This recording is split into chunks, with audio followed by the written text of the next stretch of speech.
Tarte au citron. That means lemon tart in French. Now this recipe is my absolute favorite of all tarts because I love my desserts just a bit sweet and just a bit sour. This recipe calls for some almond cream, which you don't find in a lot of lemon tart recipes. So it's a little bit more troublesome than the usual tarts, but it's so worth it. So what do? We start off with our sugar dough. In French, we call this pate sucrée, the sweet dough. In a mixer, cream your butter and icing sugar until it's almost like a toothpaste-like consistency. After that, add in your egg yolks, your milk, lemon zest, and flour. Continue mixing on the mixer until it's well incorporated. And with your hand, transfer it onto a cling wrap. Press it flat and round so you don't have to roll it out too much.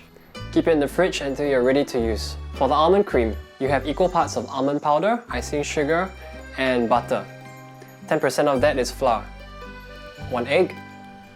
Mix it all together with a whisk. For the lemon curd, take the lemon juice, combine it with sugar, 1 lemon zest, and also 3 eggs. Bring it to boil on the stove and transfer it into a bowl once it's boiled. At this point, your dough should be cold and easy to work with. Dust the surface generously with flour and dust the dough generously with flour. This dough can be quite tricky to work with, but don't worry, you can always patch it back up in your tart pan. Roll it out until it's slightly larger than your tart ring. With your rolling pin, roll it up and transfer it onto the tart pan. If the dough breaks, again, don't worry. Use bits and pieces of it and press it back into the tart mold. Press down the corners of the tart pan and make sure all the sides are even. Fill out the tart pan with your almond cream. With an offset spatula, make sure it's nice and even. And in a preheated oven at 175 degrees on convection, bake until it's golden brown. Once it's golden brown, take it out, cool it down, and transfer the lemon curd onto the tart. Now we have to prepare the Italian meringue. I have 2 egg whites whipping on a stand mixer. While on the stove, I have my sugar syrup that's cooking to 120 degrees. You can use a food thermometer, or you can keep watch for the bubbles. Once the sugar is at 120 degrees, or for some call it the softball stage, that means if you take a little bit of this sugar and put it into ice water, it should form a softball. Once the sugar is at 120 degrees, pour it gradually into the egg whites, which is whipping in the stand mixer.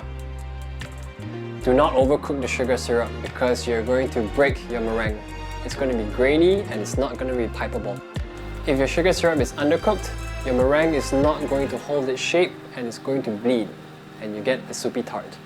Once the meringue is whipped until it's cool, transfer it into a piping bag fitted with a piping tip. I'm using the V-shaped piping tip. In French, we call this the Saint-Honoré piping tip. I'm piping lines of meringue on my lemon tart, but you can be creative and do whichever design you want. Finish it with some sliced almonds or chopped almonds. I'm using chopped almonds in this case. And flash it in an oven, a very hot oven, just to get your meringue brown. And there we go, a perfect lemon meringue tart. Perfect lemon curd, perfect Italian meringue, and a perfect almond cream, all sitting nested nicely on a sweet crusted dough. Enjoy!